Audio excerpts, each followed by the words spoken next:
All right. Thank you to all my friends for coming out, and everybody else also. I know it's not easy for some people. They're coming from a greater distance, or they had some other plans, so I appreciate everybody for making the time. I'm Adam H. Poet on Instagram, and I'm the filmmaker poet. So I'm actually trying to realize poems into films. And if you guys are interested in kind of that sort of thing, please see me after the show. I'm gonna read some poetry for you tonight. Shit is about to get real. It's gonna be deep. The first one, just to warm up, it's called Whistling.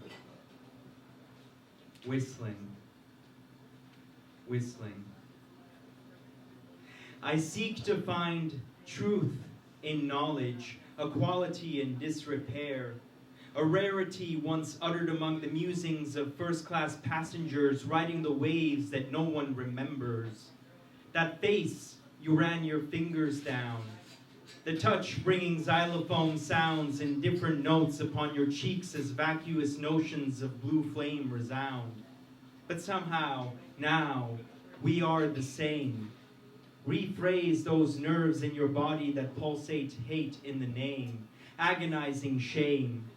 Around like gospel of notes high upon sufferings of human insane, rife in fear of capture, a life on the edge of passing and facsimile remain.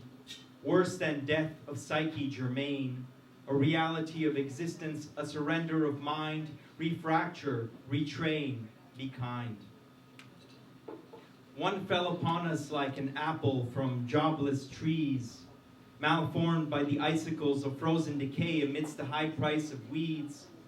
It wonders how far I will exist in this reality of blunders, this pain maintained by malice and fame, the same as me reverted smaller by the frame, a true humbling flame hovering above gravity, in dexterous clarity, suffocated in vanity by the hot sand, whistling, whistling, whistling.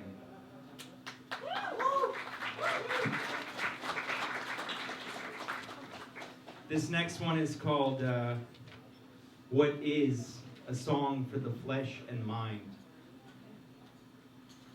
What is a sound? What is that of a bus in motion carrying workers home after 6? What is walking? A salutation upon which crowds of knowledge are blessed. An altar of heaven followed by the dull reality of heaven in eternity. An aha moment of bliss, one that will never come.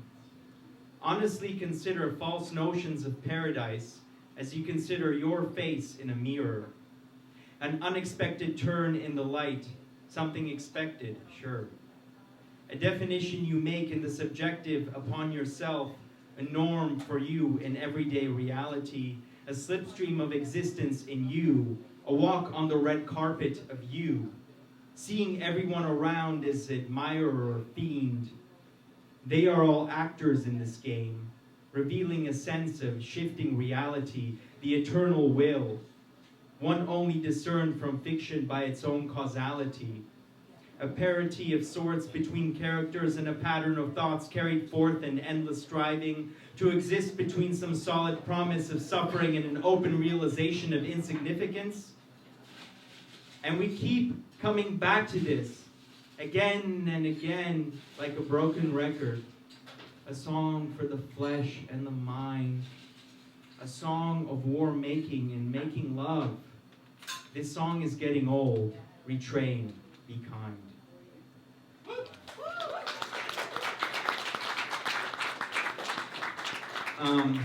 This next poem is called Vitamins, and this is written on a night when my radiator in my apartment was too hot and my windows wouldn't stay open, so I had to hold them up with vitamin bottles. And so I was trying to fall asleep with different windows held up by vitamin C and B and D and all that. And so when I kind of understood that that was my reality at the moment, I wrote this poem. It's called Vitamins, a proper response to how did you sleep last night? I propped the window up in my room with vitamin bottles. They keep it from falling down. As I lay in my bed next to the open window, breathing the fresh rain-filled air outside, I feel the cool wind flow through my sheets and onto my body. Slowly, I move my fingers along my ribcage and see long streams of blue flame emanate upwards from my torso. I become transfixed by the shadow play on the ceiling as the leaves outside dance and interact with the flame.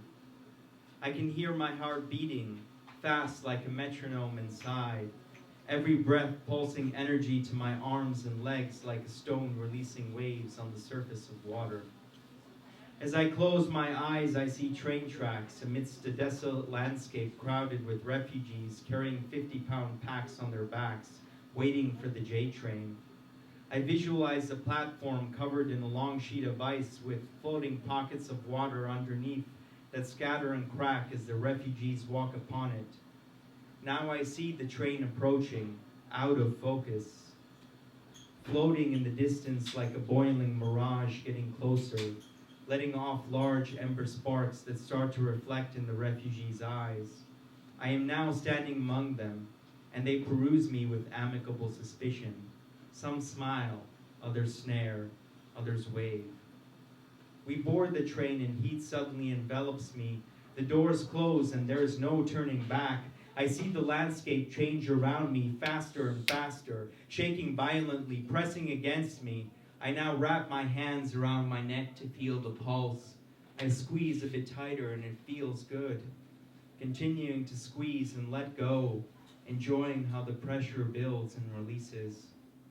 Suddenly my body loses form and only the outline melts into the bed. Now I look at the ceiling and see myself laying in a dentist chair. I reach out to me and imagine our fingers touching in space. I become aware of time's passage, sitting in that chair every year. How have I changed? How have I stayed the same? I remain in this contemplation until the morning hours, the morning keeping me in check with sober sunrise hovering above the subjective reality.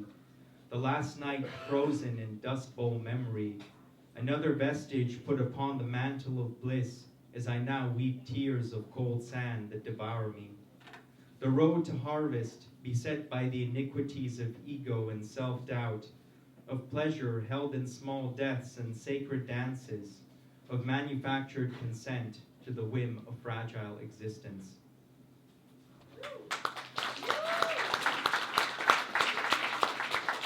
This next poem is called Meaning of Minds. My breath now heard in solitude as the memory of you envelops me, a moment too soon interrupted by knowledge. A deep knowledge contained within you that imprints itself upon me. For we have so much in common, at times we think as one, but I dare say it directly, for the fear that the universe is too small to contain us. Like a chain reaction our minds would release, too dangerous to delete, too unstable to coexist.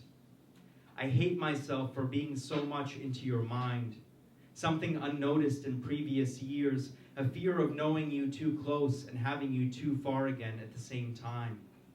Like something between us unrealized, an encounter resurgent from a past life, a shudder of acknowledgement in our eyes upon contact, a dive into intuitive understanding, a truth unfolded, a quiet reassurance, a shared belief that a better world is possible.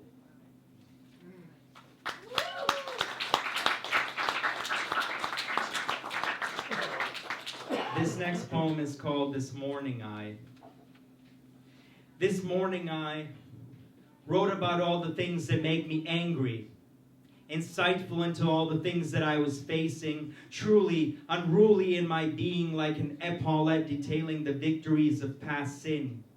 Grin as you take in my memory of a fragile being trying to make it along a sliver of J-train outlines, moving their unnoticed appearances into glowing purgatory. That memory of metal rivets and expanding wood on the tracks by Marcy as a form of servitude upon the entrance to Manhattan. Out of the woodwork come bodies unfolding histories of past irritation at the cotton fabric touching my skin, and the millions of miseries that industry supported. Like a past, stomped over into dark earth, concealing layers of soil with the pain of 100 generations. This is the struggle of so many. A morning on the train, blown away as the mandala of a life insane. Myself in the eyes of others, a frozen image of same, a stereotype too easy to name. Layer upon layer of this life lived in shame. An alienation from all the self-triggered tribes.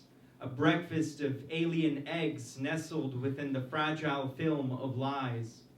That solemn clothed breakfast, a glimpse of unity at the end of every fork shattered on the morning train to oblivion.